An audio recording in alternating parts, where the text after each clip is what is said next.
Hello and welcome to the YouTube version of the Soulful Self podcast. I am your host, Chelsea Cora, and I am so honored, privileged, and excited to have you here. If you have been listening to or watching this show for a while, then you understand that some of this podcast's core beliefs have to do with elevating the cultural and societal standard for emotional intelligence and spiritual awareness to a whole new level.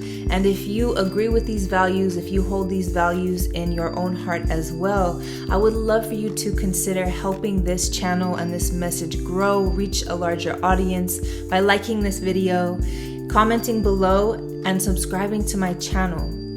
This will help us reach a larger audience and make a bigger impact. Thank you for your consideration. Now let's get on with the show. Hello, everybody, and welcome to the Soulful Self podcast. I am your host, Chelsea Cora, and as always, I'm super excited to have you here today.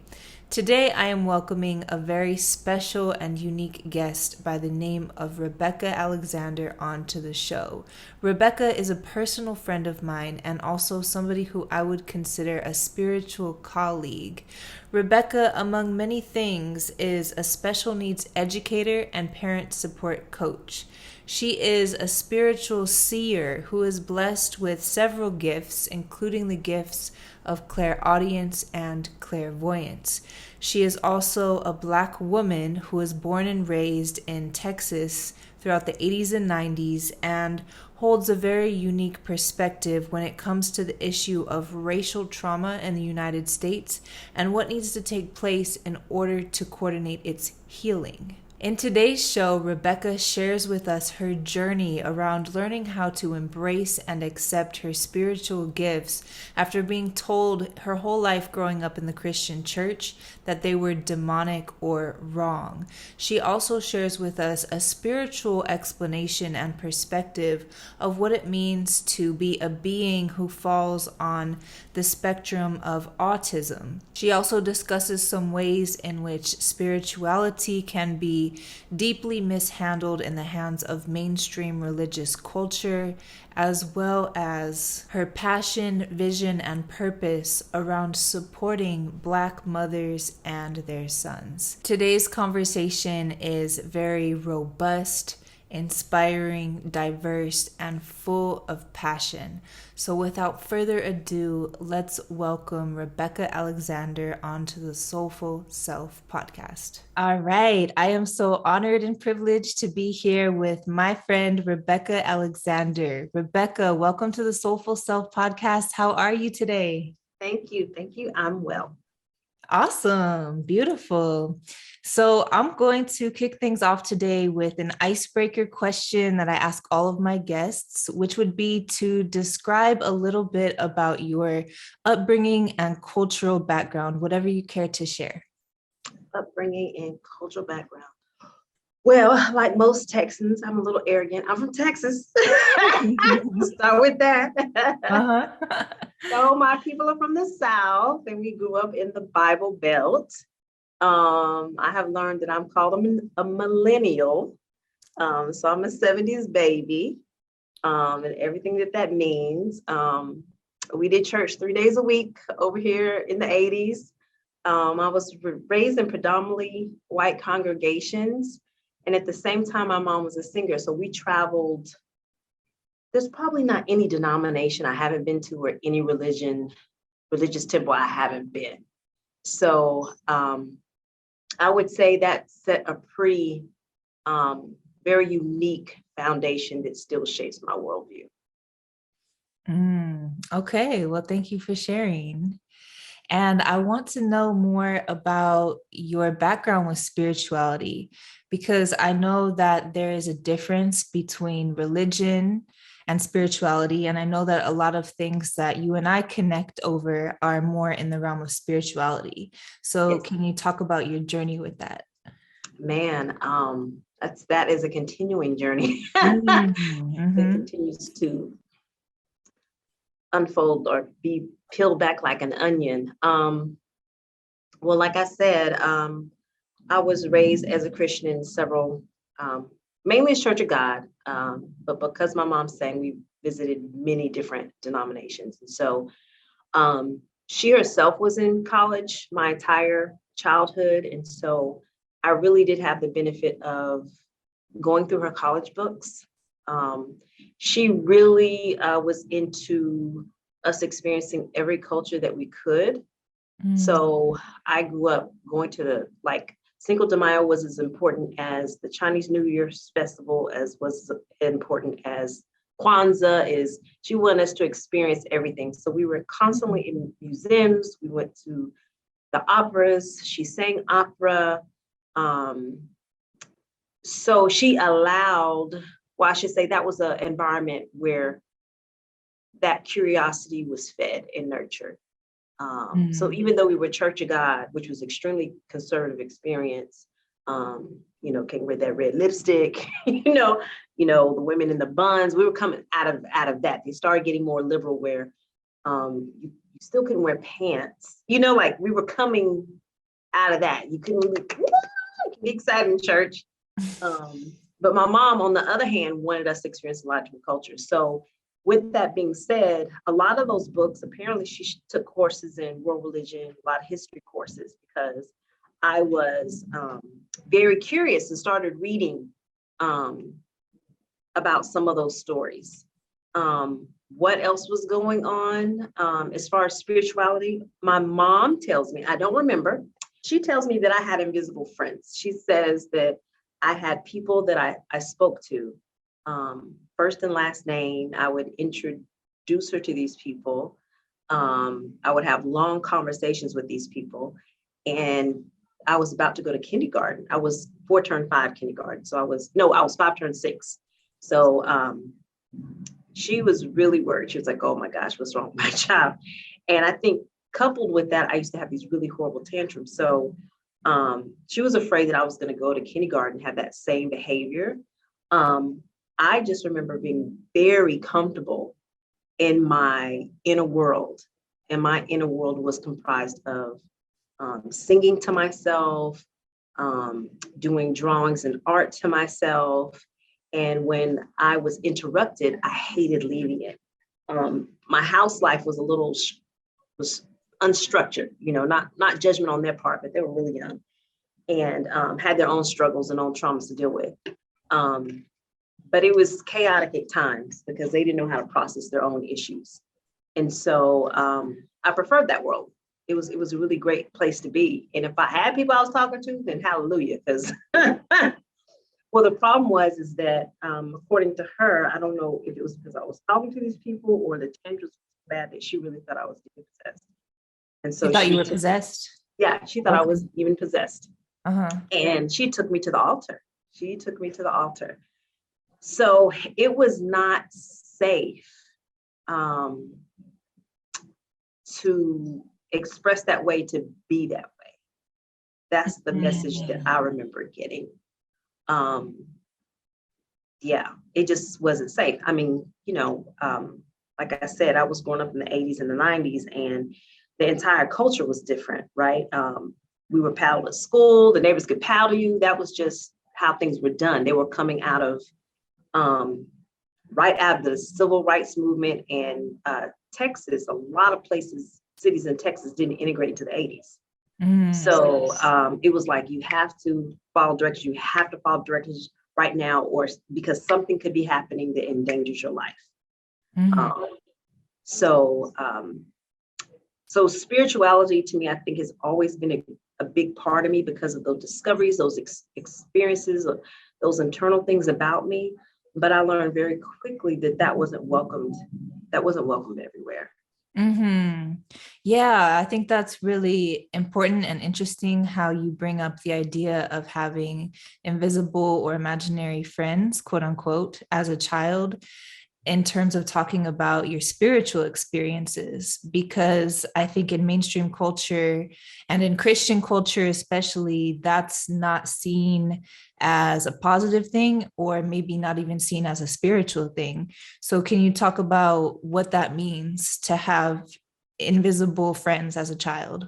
Invisible friends now mean guides, angels, as I understand it, because I'm new to this side of acceptance of myself. In the Christian church, we would call it being a prophet. So hearing from the divine, hearing from God, hearing directly from Jesus, hearing from the Creator. So yeah. Yeah, okay. So how did you make that crossover from having that traditional Christian upbringing to opening up to more, I guess you could call it new age spirituality, or a spirituality that is less divisive, less punitive, etc.? I think when I gave birth to Grace, it was a culmination of things. And Grace is your third child, right? Yes. Grace is my third child and my only girl. I think like most people, we change or reach awareness or enlightenment when things are too painful to remain the same, some type of trauma. And so that was it. That was it for me. Those gifts that I had, I buried them and I asked God to take them away. I didn't know how to maintain sanity and deal with that, right? It just wasn't acceptable. So my mom has these gifts, and she was aware of, like, I remember asking her and telling her, I keep hearing people call my name and I don't know what's going on, but I don't know what to do with it. It's too much. And she said, well, just ask God to take it away, you know? Okay. And so that's what I did. And I remember, I think I was 12 or 13. And it came roaring back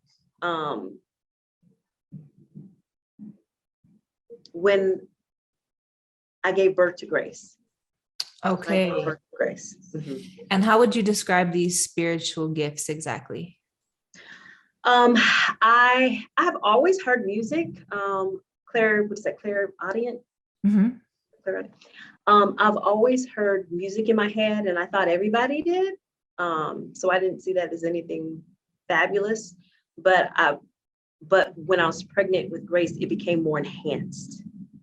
And I think the biggest mic drop moment was when she was seeing what I saw.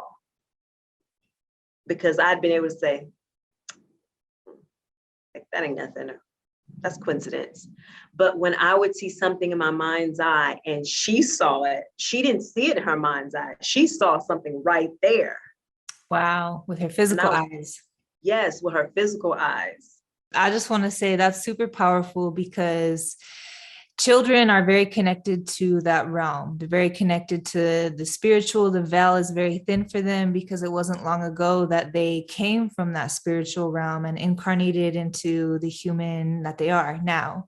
And for adults, it's more common for us to see these things with our third eye, with our mind's eye. But children, like you're saying, can just see them plain as day. So this sounds like it was really validating for you to have this image confirmed by your child, who's also very intuitive. Yes, and she was little. She might have been 2. She definitely wasn't 3, but she was 2, and she would say, "Oh, I see blue dragons. Oh, bunnies, she'd be like, spiders," and she would scream and run.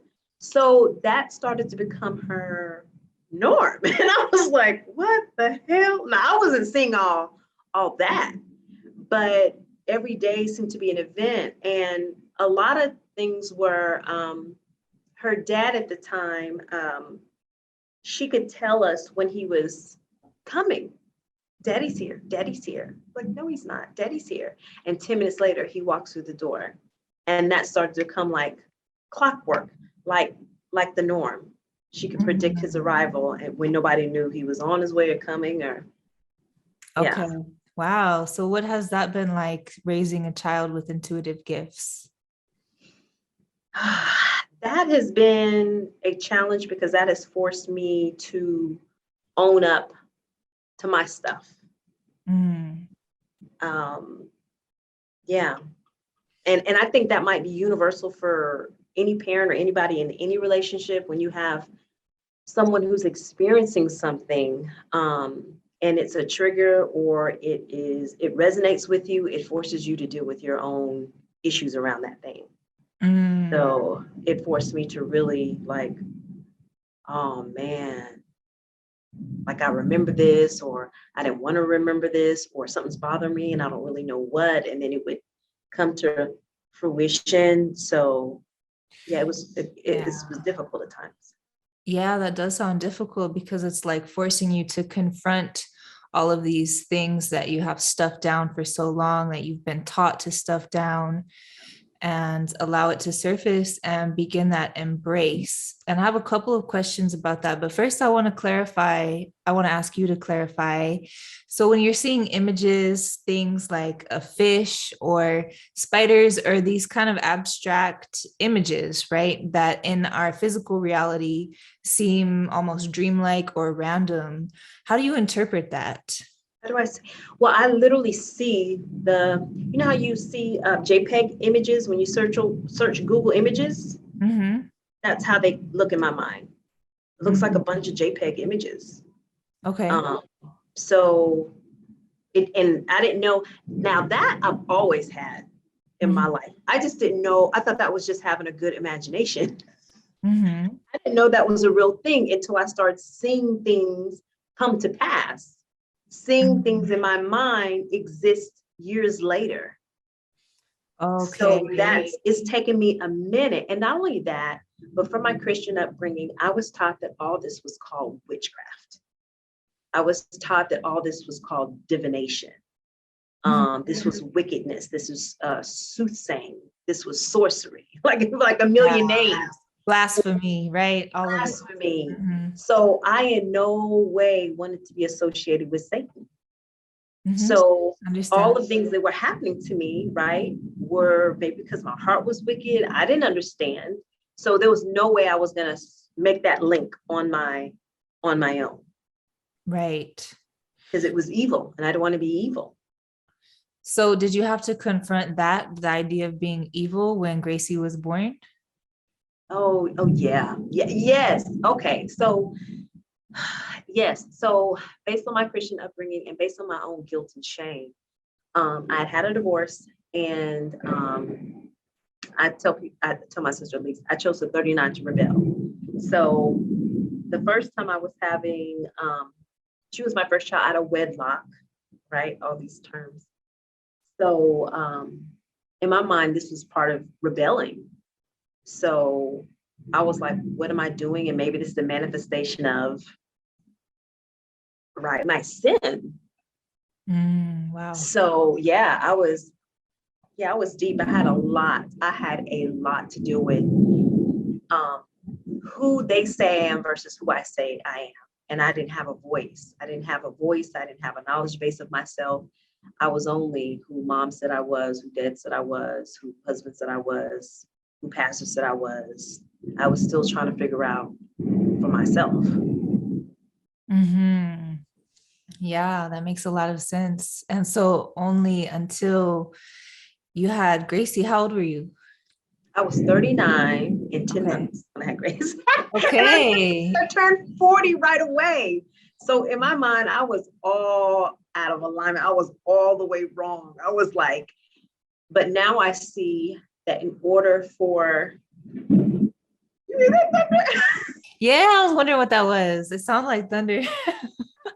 Oh, that's crazy. In order for a surgeon to heal something massive stemming from the heart, there's got to be an open heart surgery, and all that stuff has to come out. So the blessing in hindsight was a lot of stuff. It had to come out in order for me to the other side of it, the other side of peace, the other side of wisdom. Yeah. Okay. That sounds like a huge unpacking job, to uncover all of those things that you are not in order to get to the truth of who you are, and to have it come so forcefully with just being confronted with this child who's having these gifts and all of these stories that you've been told and have internalized about what they mean. And so you and I know each other through our mentor, Kim Pence. And so I'm assuming that after meeting her is when you started to and working with her, started to unpack and embrace your spiritual gifts. Is that correct? Yes, yes, that is correct. Because I'd reached the point where all this was happening with Gracie, her gifts. This was in the midst of COVID too, right? So the whole world is opening up. Or closing down. Or closing down. The whole world is closing down. So I had extra time. And it's like when the rubber meets the road, and everything that I am trying to hold on to, and spiritually, I need to let go of. And so, yeah, it was that total friction point, and I needed some direction. I needed to make some choices. Okay. All right. So I'm curious, how have embracing those spiritual gifts helped you to use them in a way that supports you? How do you use your gifts in a productive way today? Or is that something that you're still learning, still mastering and moving through? Most notably, it is learning to value them, learning that they have value, not only to myself, but to everyone I have contact with. These gifts for me filter the essence of who I am and breathe out into the world. So it's how I connect. And so I'm learning that I have an authentic way of communicating that is unique to me and that can be of benefit to others. So I was so fractured and fragmented before, and I didn't know how to put all of myself together. I had song over here, poetry over here, images over here, dancing over here, teaching over here, advocacy over here, nature-based things over here. And at the same time, I had a very keen discernment of truth. I could tell who's lying and who's not. And as a kid, that is a very scary gift, because you know when your parents are lying, you know when adults are lying, even if they are not conscious that they're lying to themselves. Wow. So, but as a kid, you'd be like, you just call it out, not have their filter yet. So it's been difficult to navigate what I see versus what you truly see and what's painful, and then pretend you don't see it. So now that I know what I know, now that I can trust my voice, I can trust the images that God is telling me. This is how it appears. If I'm talking to a stranger or I'm watching TV and I start getting these images from people, I know I now have a choice. I have a choice of whether I want to interpret that. I have a choice of whether I want to let that in, or I can say, no, not right now, or no. I used to be inundated with all of spirits and voices and sounds, and what is that we call collective consciousness. Like, I used to be inundated with that, so I felt like, oh my gosh, what's happening to me? But now I'm becoming more of a skilled empath, where I've got greater boundaries around myself, greater tools in my toolkit, where not only can I assess what's coming in, but I can define whether that's mine or what's yours, and whether or not I want to address that or let it go. Or put a hold on it. So I really feel like I'm able to drive my own ship now and see it. It doesn't freak me out as much anymore. But I can see somebody's energy, feel somebody's energy, and say, oh man, I having a bad day. God bless you, in my mind, and keep going without it sitting on my chest, or taking it personal, or feeling responsible for you. So a lot of us are enablers because, we're like, oh, I can fix it. So I've learned, I've become very skilled at not only turning things on and off, but being able to adjust that dial. I'm skilled in the degrees of things now. Yeah. That's awesome. That's amazing. I think that's super invaluable for people who identify as empaths or psychics, is to learn how to set those energetic boundaries and to be in control of your own sovereignty. So congratulations on your progress around that. I bet that has created a lot of inner peace for you. Yeah. And I know one thing I also know about you is that you are very inspired by Harriet Tubman. And it was through you that I learned that she also had spiritual gifts that helped her in her journey and purpose of serving in the Underground Railroad. So can you talk to us about some of your findings in that area and how she has inspired you? Yes, I am mad that I didn't know the depth of Harriet Tubman that I should have growing up. But yes, Harriet Tubman, especially based on my Christian beliefs, is a modern day Jesus. It's the closest thing to Jesus that we have in history books, where she literally was set the captives free. She was in real danger. She knew it, but I was amazed in her work of how she talked about that she heard God for herself. She was clairaudient. She got very specific direction. She got inner knowings about where to go. She saw color, sign, and wonder. She would see angels. And she would say, I never lost a person. I never lost a person. She'd have a path going one direction. She would get a knowing, and she would switch pathways, and she would find out later it saved everybody's life. This woman was fearless. She was absolutely fearless, but she also dealt a lot of times, especially as Black women, she wasn't really, her femininity hasn't been talked about or celebrated. She was still a woman, but she talked about the disappointment in her relationship, losing that relationship, losing her marriage. He was free and she wasn't, but she wanted to be free, but he wasn't going to run with her. And when she went back, that joker was married. So like having to make that choice, what do I value above all else? And being able to cling to that value, regardless of who is not able to journey with you. So reading her, I found out she's a woman like everybody else.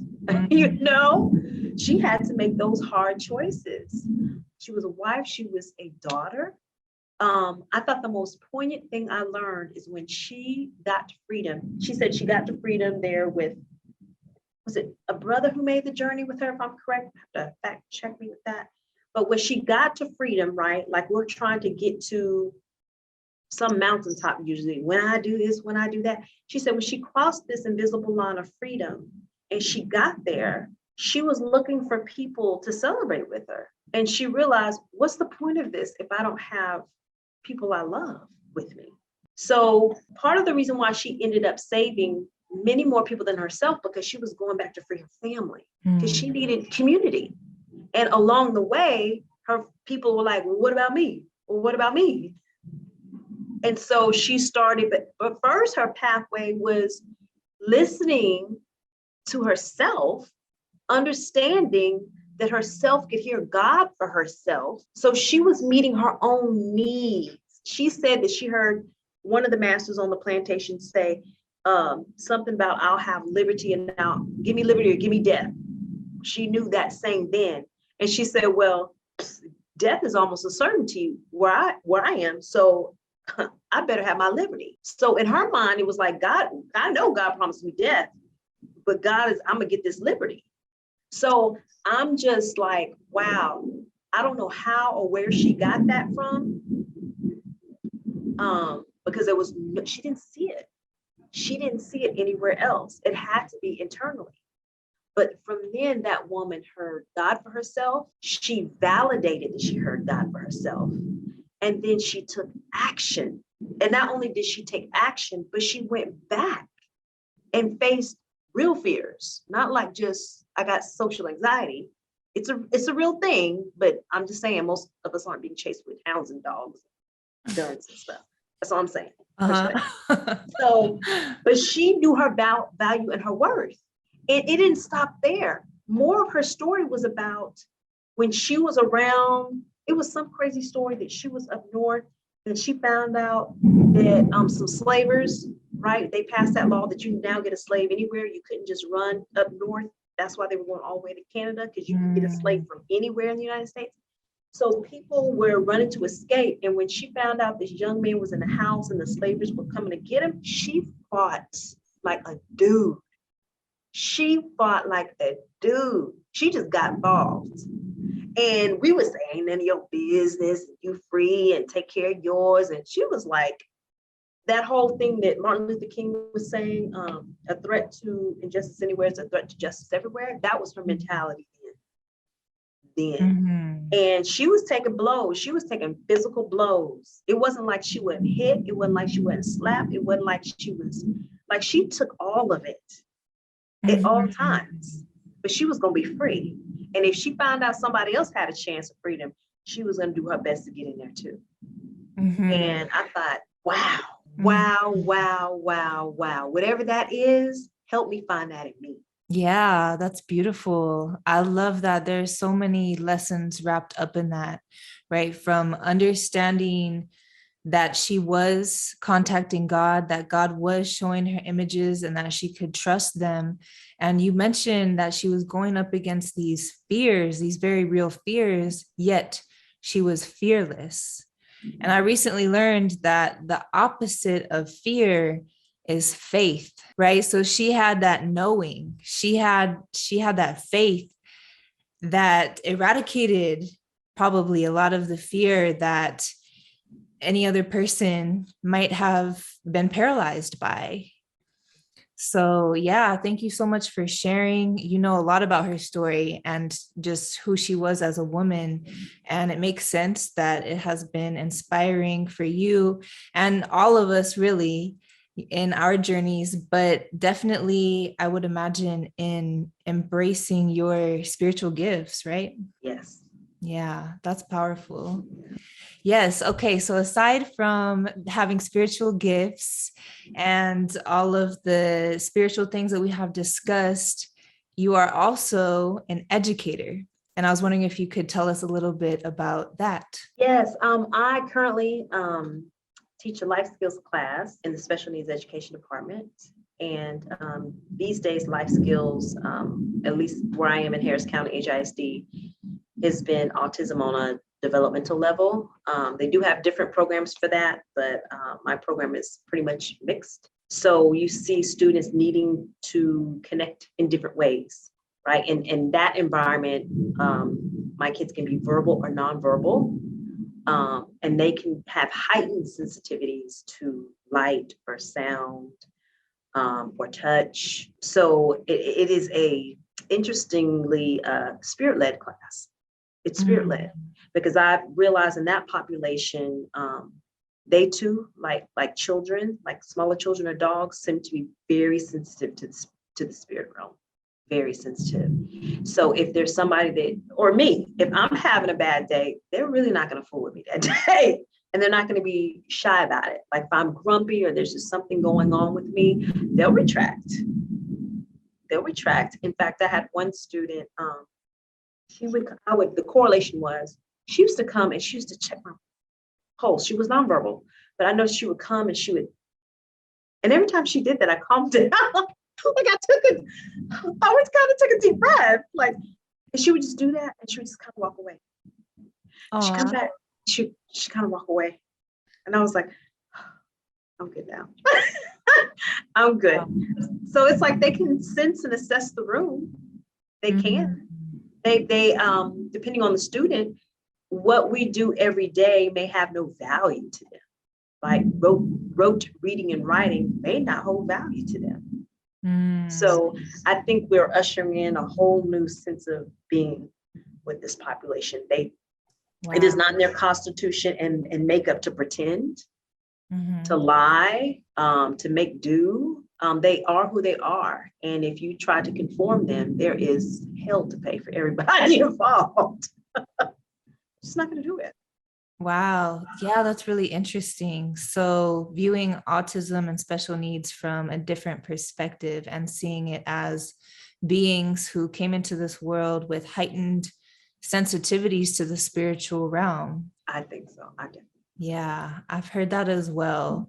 I've also heard the idea that part of their purpose, people who find themselves on the autism spectrum, is to not be able to fit in and comply so easily, right? Because we come into this world where we have the matrix and we have that's what I call it. We have these pre-programmed ideas about what is right, what is wrong, about what we should and should not value, about who we should and shouldn't be. And so these children come in with absolutely no capacity to follow those guidelines. And so they come in here to forge a new path and to be a total resistance and upset to that system. And what happens instead is we have to change in order to be able to meet them where they're at. So I think that there's a lot of power in that. And there's a lot of power in us being willing to understand it from a more spiritual lens. So I commend you in the work that you do. I think it's phenomenal that you have that role so that you can be somebody in the public school system who is sensitive to that. Thank you. Yeah, that's very important. And I know that your journey has also led you to having a strong passion around supporting Black women and their sons. And you are a mother of 3. Your first 2 children are boys. So I was wondering if you could tell us how you acquired this passion. Man, I think, well, I know, I'm a girl. I'm a daddy's girl. And so I wanted that relationship with my dad. My parents kind of, I would say, fell victim, but they were in a situation where a lot of marriages go, especially then, where the role of the woman is, especially coming out of the Christian church, when they were, the role of the woman is that you serve your husband and that you hear God as the message is filtered through him. So in my situation, gosh, they were so young looking back, they were babies. I remember hearing my mom pray in the closet a lot for a man who she wanted to change. She wanted God to change him, and I think that was very common. It was very common. You go to the closet and you pray for change. With that said, my father suffered from his own mental illnesses. There was no Dr. Phil, no Oprah then. And therapy was definitely not in vogue. So he didn't know where to put those energies. And so I remember his first mental break and not quite recovering from that. So I wanted and I yearned to connect to my father. And like most human beings and most women, you just, if you can't heal that within yourselves or within that relationship, then you look for it somewhere else. And so me not knowing who I was, that's the next relationship faulty, the next relationship faulty. And I had two boys out of that. But even before I had 2 boys out of that relationship, my ex-husband and I ended up volunteering at Nydorf Juvenile Hall and teaching theatrical workshops to the boys there. And majority of the boys were affiliated with the Crips and Bloods by birth, right? Their parents, the neighborhood, the culture. And they were all charged as adults as children. So there were 13 and 14-year-olds who were sentenced from 44 years to life. It's the most ridiculous thing I've ever seen. Wow. Most ridiculous situation. We heard their stories.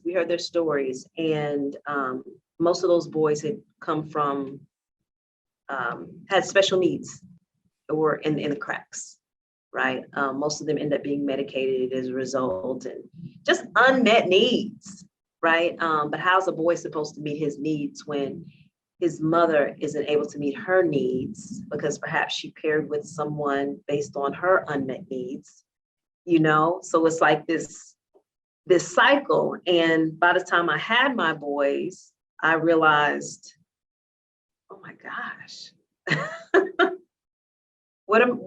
how do I do this? I met with somebody who we can't fulfill each other's needs. There was violence involved in that. There was, I felt trapped. I felt trapped from the ugly Rembrandt that I created. There's no other way to say it. I didn't know how to create anything else because that's the chaos is where I came from. So I wanted something different. I say mothers and boys because with my daughter, that dynamic feels more familiar. I know what to do with her in a sense. Okay. But the boys, they need something from me And I only knew the sexual side of things. As an adult, my relationship with my boys or girls with the men had been taboo in the Christian church for so long that by that time I had my own boys, it just seemed like a mind shift. What do you mean you only knew the sexual side? Can you elaborate on that? Well, I think good Christian girls weren't supposed to be around boys by themselves. At a certain age, you didn't even play around your brothers and their friends because you're supposed to be, pure and wait for marriage. So part of that purity was keeping them, this might be hell, half the world, keeping the sexes separate. So, and my mom had been molested and or raped. So she had trauma there.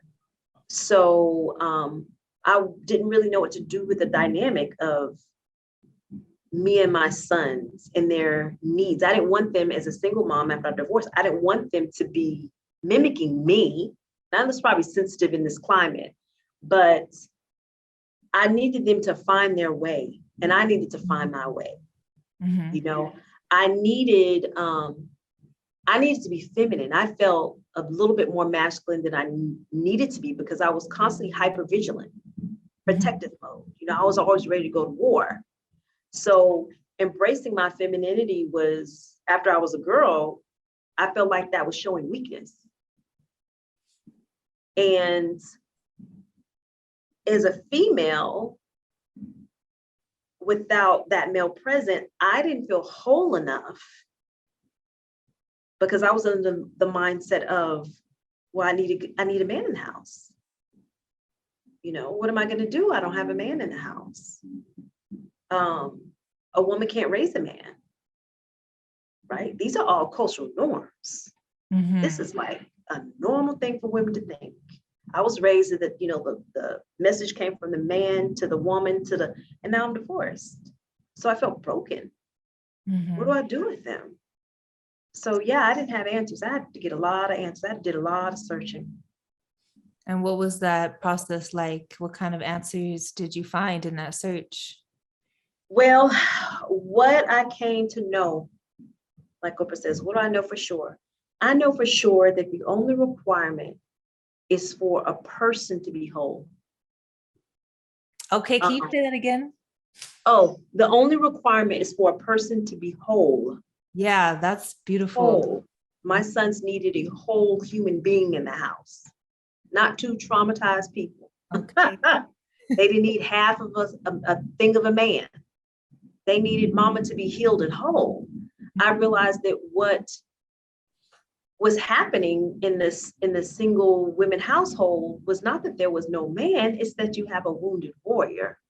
Have a woman who is suffering from disenfranchised grief. She's grieving. She's grieving. She's in pain. And the children are sucking up that energy. That's what they're feeling. That's what's going on. So I thought, man, more than a daddy, they need a whole healed human being who has self-confidence and trustworthiness and who can validate them. That's what's going on. Wow, that is so powerful. Thank you. It's taken me 44 years and yesterday to get there. It takes what it takes. Some people will never reach that level of truth and enlightenment because of all the cultural norms and the cultural stories, like you're saying, and about how there has to be two parents in the home, about, there has to be a man. And it's wonderful when there are. The more adults and caretakers there are, the better. But like you're saying, if the adults and caretakers are broken, if they're traumatized, if they're reinforcing these cycles of generational trauma loops, then actually it doesn't make a difference. If there's two, one, whatever, right? Children need a whole model to look up to and to, like you said, to mirror them so that they can get their confidence, their self-esteem, and to see what healthy looks like. Yes.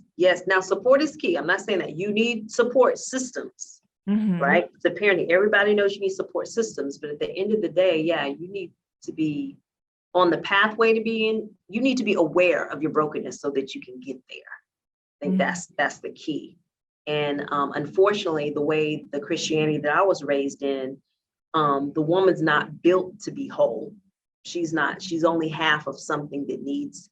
I think we all need each other, but I'm convinced that I came here with God and I'm gonna leave here with God. That spirit that rules the earth is also whole within me. I don't think that spirit of God is diminished because I've got a vagina between my legs. Mm-hmm. Yeah, absolutely. And what a powerful reclamation of that truth. So what has it been like for you to find your wholeness as a single mother? What it has practically looked like is that my children are calmer. They're calmer. I can define my home and be still. I have more confidence and power in my decision making that filters down to them. It has forced me to reconcile and make some very painful decisions that I thought would take me out. But I'm finding that the more I let go, the more it comes back to me tenfold. Wow. Including the children, including the broken relationships with their fathers. I'm feeling, Kim actually once said that our power is in our creation, and that when we co-create, we own that part. We own what we create. We control what we create. And so my goal used to be to try to control everything and everybody around me so I'd feel safe. But now I know, I'm only responsible for what I create and with whom I choose to create with. And there are choices all along that corridor. I can take and I can give away. I can take and I can give away. So my goal is to be consistent with myself, sustaining and validating my knowing, which for me right now looks like meditating a lot to make sure that I hear what I need to hear. So when I start feeling myself get anxious, when I start feeling myself getting confused, when I start feeling like I'm going to go crazy and these kids just too loud, that I take a minute or 3 or 10 and I say, Mom's going to the closet. Don't bother me. I'm going to be in there 10 minutes. And creating the boundary that they know when Mom's in the closet, you don't go in there. And I sit down and I, impress on my heart, my mind and spirit, what's the next best move? Or if I can't even think that clearly, help. Help.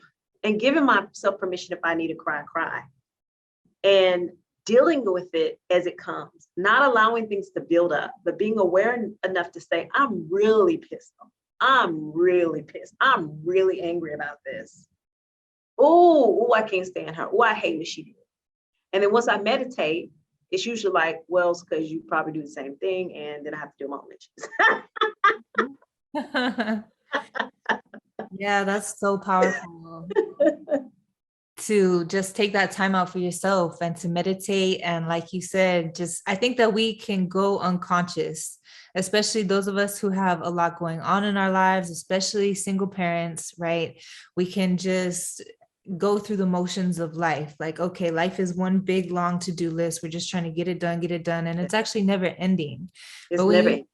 Right. But when you are on a quest for wholeness and you start deciding that you have value, you're going to value yourself, and you're going to demonstrate to your kids and anyone else that you are loving yourself, that you are claiming your value, that is a model for them so they can learn that they have value, then you're enlisting tools in your schedule to stop and check in and to deal with things before they pile up, and to just take that meditation time. Because I think that without connection to spirit, without that guidance, we really are lost.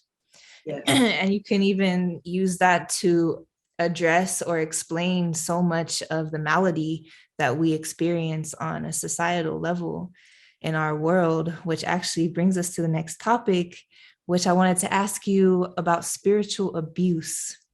That's a term that I've heard you name before, and I would love if you could talk about that a little bit. What is that? Oh my gosh, spiritual abuse is so prevalent and so deep. I don't think people even know how to name that because it's such a cultural norm. Spiritual abuse basically is, I would like to call it dark magic. Okay. I think they're one and the same. I think it is anything that is deceit, trickery, manipulation. You're pulling from the other side of the source. You're pulling from darkness.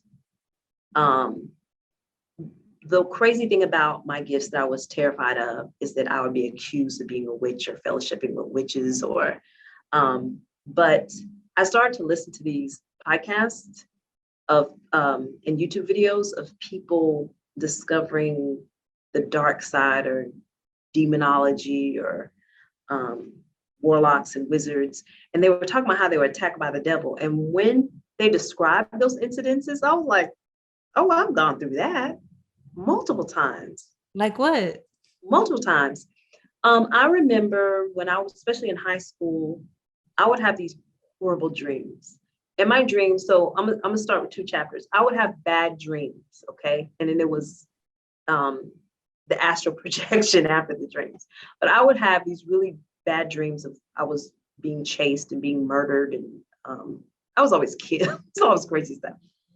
But then I would have experiences where somebody was touching me and grabbing me in my sleep. I was so fearful that I made a poster of Psalms 27 and posted on the wall. Lord is my light, my shepherd, whom shall I fear? My dog even came into my closet and wouldn't leave. I was hearing footsteps all over the house. One time during my nap, I actually leaped out of my body and started crawling on the wall. And you can't tell me that it wasn't like daytime. And I felt myself being sucked, like being sucked, and I turned around and saw myself. So you were like sucked out of your body, basically. I was sucked out of my body. I would have those dreams where it's time to wake up and I couldn't wake up, and I felt like I was being suffocated. I couldn't open my eyes and I couldn't breathe. And I would pray. I'd pray for Jesus' name, and I'd pray and I'd plead the blood and everything that I was taught. But I wasn't around any demonology thing that I knew of, right? The only attacks that I've ever had are from other so-called Christians. So what I couldn't figure out, what I was attuning to, is that when we allow ourselves to go into fear, right? Because what I now understand, I'm gonna put this in Christianity phrases. Fear is not God's. It doesn't come from God. I don't know who made it, man, Satan, whatever, but it's not God's. So what I teach my teacher is you don't have to obey it. You don't have to listen to it. It calls your name, go wherever. You don't listen to it. It's an illusion, right? And as Kim says, it's all just energy. He does say that. It's all just energy. So, but fear was very real and present in my life. And Christianity, the way I was raised with it, it talks a lot about the devil and Satan and how our hearts are wicked, and you have to be in a certain order for God to hear you. And that wasn't my experience with God. That was my experience with the dark side of people not being able to control their energy. Mm-hmm. And the reason why I say that is because I could always feel people. If they walk into a room, I feel you energetically. And when you speak, I hear the state of your being by what you say. It sounds like a transmission. Either it is in stereo, it either sounds like Bose clear and clarity, or it sounds muffled. That's how people sound to me. Like there's some type of interference in what people say, the utterances. And so that's coming from within them. And most people don't understand that's you. You're down there. You put yourself down there just as easily as you could push yourself up. So by that, I mean, that chart, I know that we looked at, like shame, guilt, fear, all of that's attached to a vibration. All that's attached to a frequency. Mm-hmm. And when we're down there, we're pulling every low thing from down there. We're vibrating with everything that resonates with fear, everything that resonates with everything that resonates from, you're closer to death is where you are. And that's why joy is way up there. So when I hear pastors preaching, and they're talking about what a woman is supposed to be and what a woman's supposed to do, they don't know that I feel the fear in them. They don't know that that's not coming from God. They don't know that that's coming from manipulation. They may know it or they don't, but that's not God. And that's not spiritual law. And The one issue that I always have is, and this is probably a world issue, women in their egos and men in their egos getting caught up in their cultural norms and their egos and not spiritual laws. There are actually spiritual laws that you have to adhere to, no matter what your opinion is. But when you want to wrap my sex around that to suit your needs or some type of institution to fill your pockets, that's spiritual abuse. It's spiritual abuse when you have the woman go up in front of the church and apologize for getting pregnant, but not the man. All these things that, I've seen and experienced, it's spiritual abuse when you tell a woman she's getting beat at home, that she's not listening to God, or she's not full of God unless he's having an affair. Like, that used to be the norm. Women could get raped up into the 70s legally if they were married. There was no such thing as marital rape. So spiritual abuse to me is when you program somebody's mind and say, well, because God said so. Yeah, absolutely. Absolutely. That's spiritual abuse, and how it traps and how it brainwashes and how people end up making decisions out of fear, panic, and worry instead of clarity and presence and calm and peace. That's where the revolution is. Yes. And I'm wondering if you could also go into how these forms of spiritual abuse contribute to the racial and the gender oppression that we see today. I know you talked a little bit about gender oppression, but more on the racial side and more in modern times, I guess. Okay, so as far as Black women, her sons, I really feel like there's just certain rules you learn to follow. Like, anybody in my generation that understands the whole keep your head down and don't say anything. Right, which is specific to Black people. Right. Right, keep your head down, don't say anything. You'll find it anywhere, so you just deal with it. You have to eat, you have to make a living. As far as a woman is concerned, the man having the last say, the man being the king of his home. The reason why this affects Black women specifically is because we are the poorest. We are the poorest in the world. We are the poorest in this nation. How does that affect our health? Black women die 4 times the rate of the poorest white woman in childbirth today. Why? The dismissal of the voice, not understanding that her body has enough value. So when she voices a concern about what's going on with her, nobody's listening. Nobody's attending to her. But specifically, and the saddest part about that is she's waiting for them to validate her. She's waiting. I've waited for you to tell me it was an emergency so that I can then act, so that then my life can be saved. That we have been so dominated that we don't even save ourselves. We think that saving ourselves is arrogant, is haughty, is blasphemy, is selfish. That's what saving ourselves means in this society. And what I mean is even advocating for yourself. No, this is not what I want. We don't get to say what we want, what we need. We don't get to say we're in pain because nobody's listening and nobody cares. And the reason why I say it that way is because that was a program I had running, it seems like forever. Nobody's listening. So you stop listening to yourself. They tell you that God is not even talking to you. He's talking to some man. And if the man has enough wisdom, he'll get around to telling you who you are, and what you need to be doing. So what that looks like in the least of these is that I'm not going to feed my body the way I need to feed my body. I'm going to put myself in situations that are probably unsafe. I'm going to do things for survival because I just need to survive. I'm going to teach my son just to make do. By disrespecting myself, he learns to disrespect women. And because of what I've done to myself, he's going to pick another woman just like me. And the cycle continues with no worth and no self-esteem. And so the upward part of that is I've been in a lot of jobs in special needs classrooms. I've taught at Title I campuses where it's lower income, majority Black and Hispanic. I've taught in very rich, posh districts that resonate with Trump. I've done both. Wow. Okay. And been the only Black teacher on those campuses. And the issue with that is when the least of these have an issue, I'm their advocate. And the number one thing that has been done to me is, will you get rid of her? We try to find a way to undermine you or take your teaching license, get you off the campus, get you fired. I've made peace with that long time ago. Do whatever.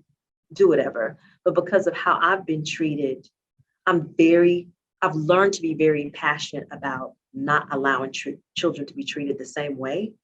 As I find my voice, I'm learning to know, because I advocated for them before I've advocated for myself. Didn't see it in myself. But it goes hand in hand. You can't separate the fetus from the mom. You can't separate the child from the mom, right? So goes the woman, so goes the earth. And so the reason why I want to focus on Black women and her sons is because historically, right, the foundation of, I'll just start with the Americas, United States of America, has been on the labor of the strength of the Black man. And the woman who decided to allow her son to live and survive, to go into that institution, was the Black woman. So that relationship between the Black woman and her sons, right, making the decision to allow him to survive and live so I can be here, has filled up the prisons, the special education systems, has filled up the juvenile halls, has filled up all the lowest paying jobs in the United States of America and all over the world. Because of the way that we've sacrificed ourselves, the world has grown very wealthy at the breast of the Black female. Right. So when you say making the decision to allow him to survive, the Black sons, so that I can be here, what I'm gathering from that is that the value of a Black woman is tied to her ability to produce Black sons who's... In the beginning, yes, because the men would, I'm talking about literally, the men were worth more on an auction block. You know, a big, strong buck was worth a lot of money. So that was the goal. The big Black buck was doing all the work. And there were, for people who don't know, that's a history that they can look up when they have time, but slaves were bred. They were bred like cattle. So Virginia, South Carolina, they were bred. So literally I'm talking about, right, the Black woman supplying this free labor for generations and generations and generations, literally, and how to have your body not belong to you. And you being told whether you can nurse your child or your child being sold. Most times they were nursing the master's child and would watch their child die if there wasn't enough milk. So there are some very deep wounds that are emanating from that trauma that must be healed. Yes. In my opinion, for all of this to be fixed. Yeah, absolutely. So what do you think needs to happen for that deeply rooted racial trauma to be healed? Well, I think there's two things. I think, number one, the Black woman has a responsibility to understand her value, attend to herself, even if it's looking in the mirror every morning and saying, I am whole, my voice matters. I heard Maria Shriver saying, when I was still married, and I was like, this is not working. She said, find the courage to speak up, even if it's only at your own dinner table. And when she said that felt like an impossible task for me because I knew what was coming. But I started doing that. So that's what I'm asking for Black women. I'm asking them to show up in a way of being present, have the courage to be present in your life and say, this sucks. This ain't working for me. Even if you don't know how to fix it, even if you don't, just admitting the truth to yourself, this is not working for me. And I have a right to say that. I have a right to say, wow, I don't know how I'm gonna do this, but this relationship sucks. This job sucks.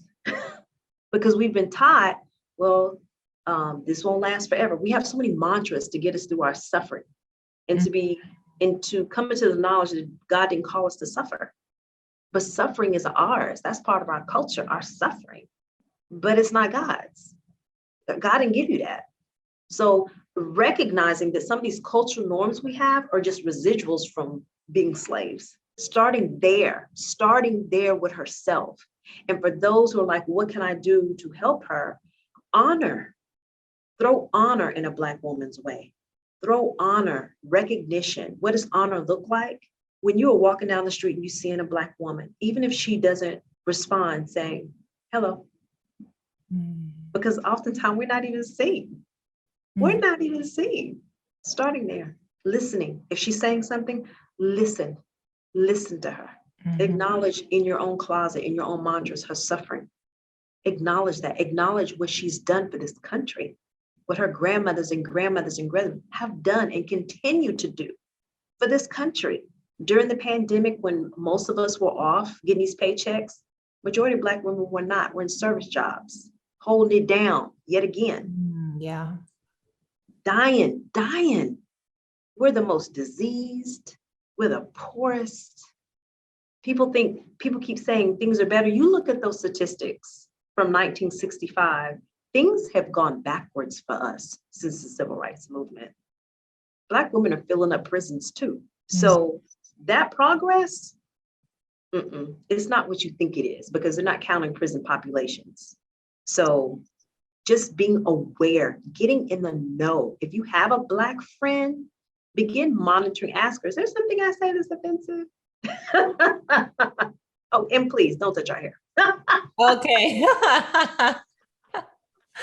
Yeah, having cultural sensitivity, right? Taking time, if you're a non-Black person, to learn about Black culture, but also any other culture besides your own, like taking that time to think beyond your own personal experience is how we can bridge that gap into oneness consciousness, perhaps.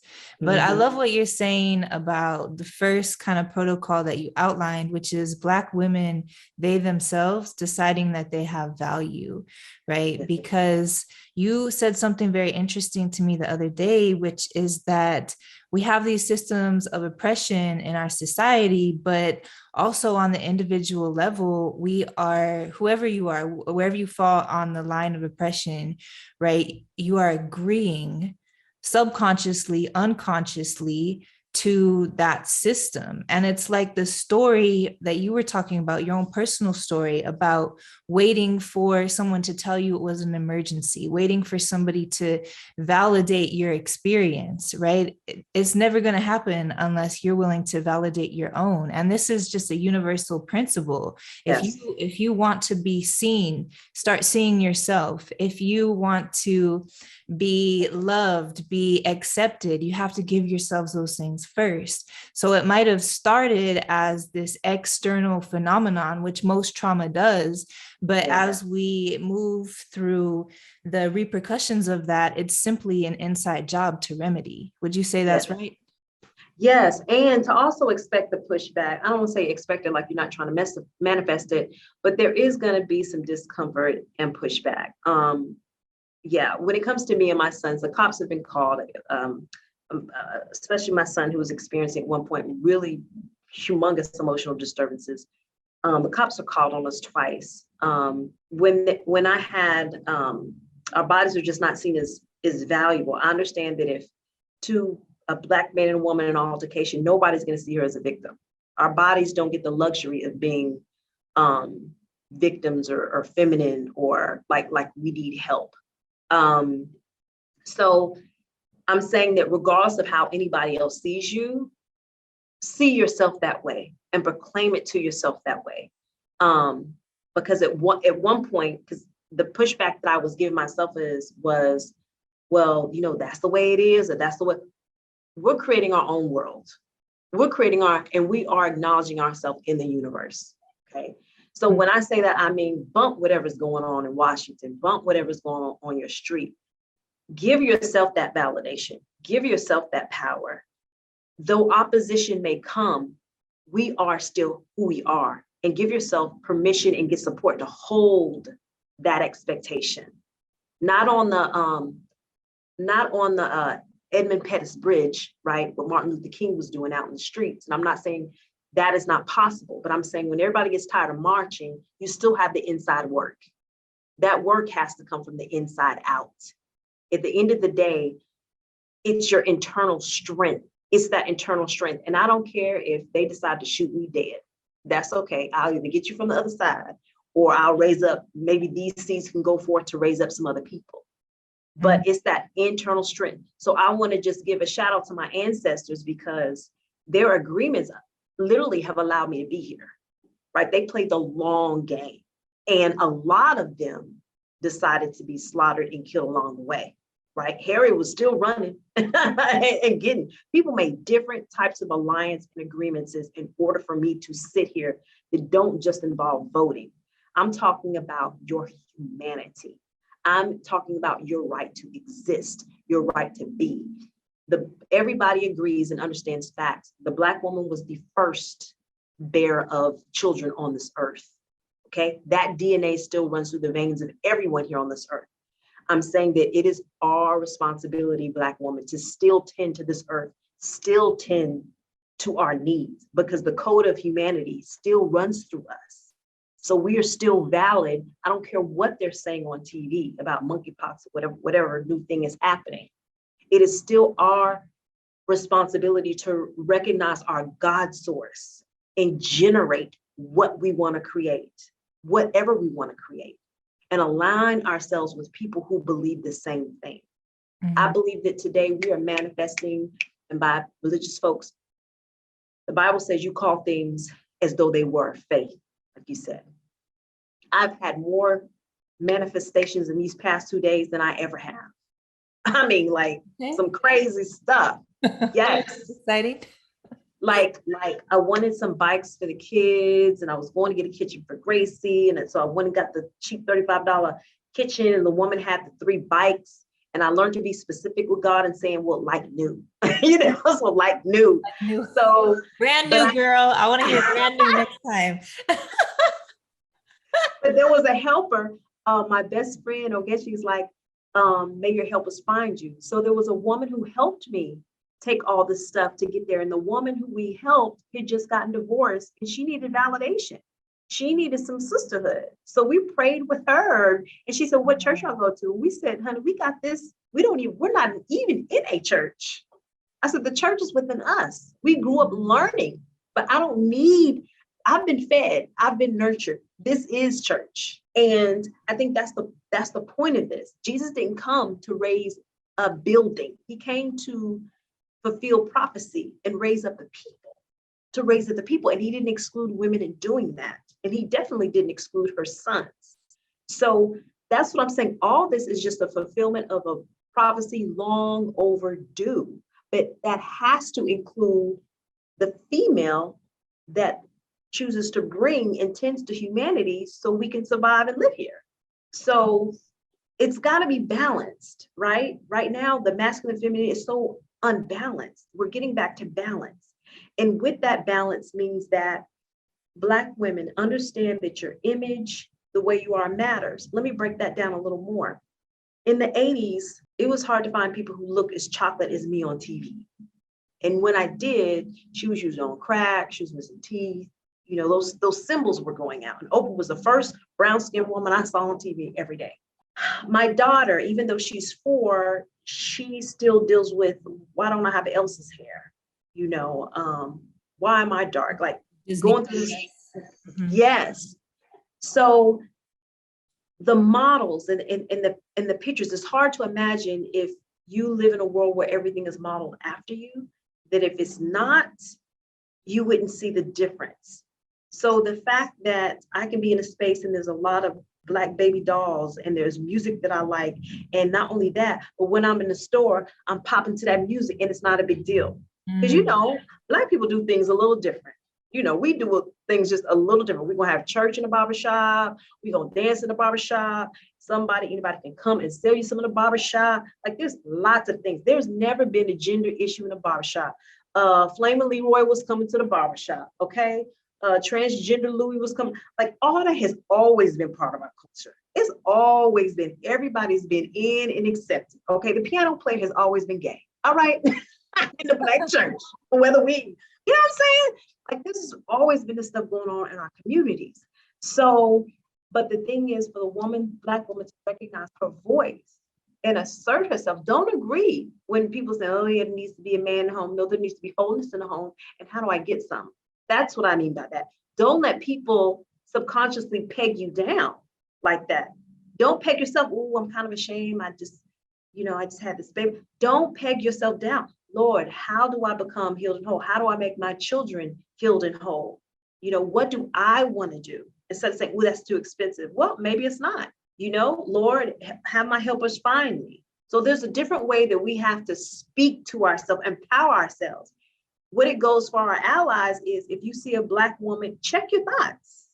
Check your thoughts about what you may think about her. Because if we're thinking about that from ourselves and you putting that message out, check your thoughts about the energy that you're sending us, right?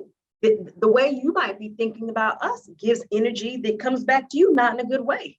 So I think if everybody being conscious about, wow, if you saw an orphan on the street, how could you, well, I might not be able to adopt the orphan. I might not have a car to take the orphan anywhere, but everybody plays their part, even if it's a kind thought. And that's powerful. I've learned on this side of 40, on this side of wisdom, there's some relationships I cut off because I said, it's not about the money anymore. But if you can't at least give me a kind word, then this relationship is no more. You can at least give a kind word, right?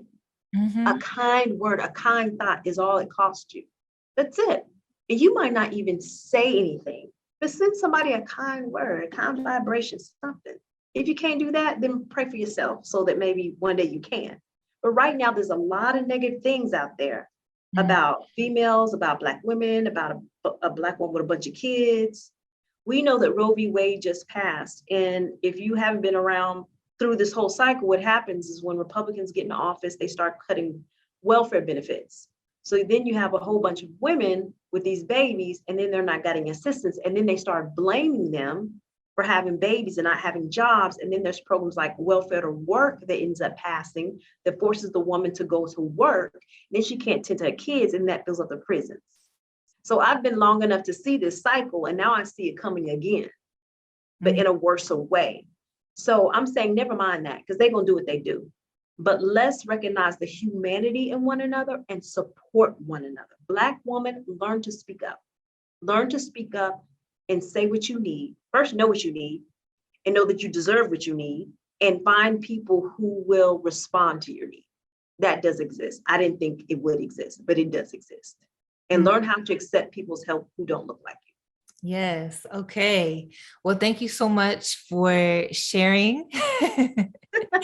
You have so much wisdom to speak on from the spiritual side, from the lived experience side. And it's a message that we really need to see more of in our world. And, I love how you said that, never mind that, because they're going to do what they're going to do, because it's true. It's just like when we turn on the evening news, which I don't do anymore after having a spiritual awakening, but it's like you can choose what you focus on. You can choose what kind of messaging you feed your consciousness, and that is going to inform your reality, right? Because like you said, it starts on the inside and radiates outward. We are creating our own reality. And so we have to be very mindful, because the culture is shifting. And like you said, you can, maybe in mainstream movies, Disney and things like that, you see Princess Elsa and non-representation of children of color, but at the same time, that's starting to shift, right? Where actually options like that are available, not only available, but making their way into the mainstream. So it's important to recognize that progress and also choose that reality, right? Because at any time we get to choose. Yes. So yes, this is powerful stuff. I feel like we could talk for so long, but we're coming to time. So I was wondering if you could tell us about your project as we wrap up, called Nursery Mantras. Oh, yes. Okay, so I've got God. My idea for Nursery Mantras was the same as any parent today. You put on YouTube and it's the same, Baby Shark, the rose in your head for the next 50 years. And what I realized is some of those nursery rhymes were actually like toxic. Johnny, yes, Papa, teaching kids how to lie.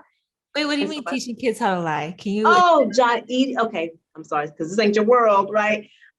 Johnny, yes, Papa, eating sugar, no Papa, telling lies, no Papa, open your mouth, ha, ha, ha. right? It's cute and it's innocent until you hear it 20,000 times. And then your child starts doing it, right? Because kids, right, listen to stuff over and over and over again. And there's like 1,000 things like that in these nurture rhymes. So what I realized is she started struggling with fear and self-conscious issues, that I wanted to sing her those things so she can have that program running in her head. So I started singing I've Got God, because she kept saying she was afraid. She was so afraid. And so she wouldn't do it. And so I wrote a book, and it's called I've Got God. And the song is, when I'm afraid, it's okay, I will do it anyway. I've got God in me. And then it goes on to say, I am beautiful, I am brave, I am. And the magic is, I hear her singing that song.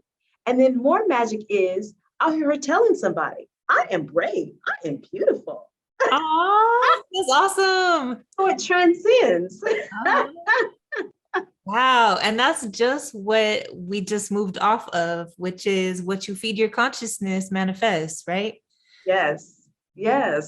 So soon it'll be on ebooks, Amazon ebooks. So okay, beautiful. So if people were interested in purchasing that for their children or a child that they know, they could go to Amazon and search I've Got God. Yes. By Rebecca Alexander. Yeah. Okay. Awesome. Beautiful. Well, this was such a robust and full conversation, and we covered a lot of ground, but was there anything else that you wanted to leave our listeners with today? Not to put you on the spot, just giving you I just want to leave them with something a very wise man, Christopher Lawrence Jackson, told me, that the most important conversation you'll ever have is the one you have with yourself. So if you haven't started listening to yourself, please do. Beautiful. Let that sink in for sure. Take that advice. Wonderful. Well, Rebecca, it was incredible having you on the show today. I'm so grateful. Thank you for coming on. Thank you. Thank you, Chelsea. Yes, absolutely. And of course, thank you to our wonderful listeners and viewers. This has been another episode of the Soulful Self podcast.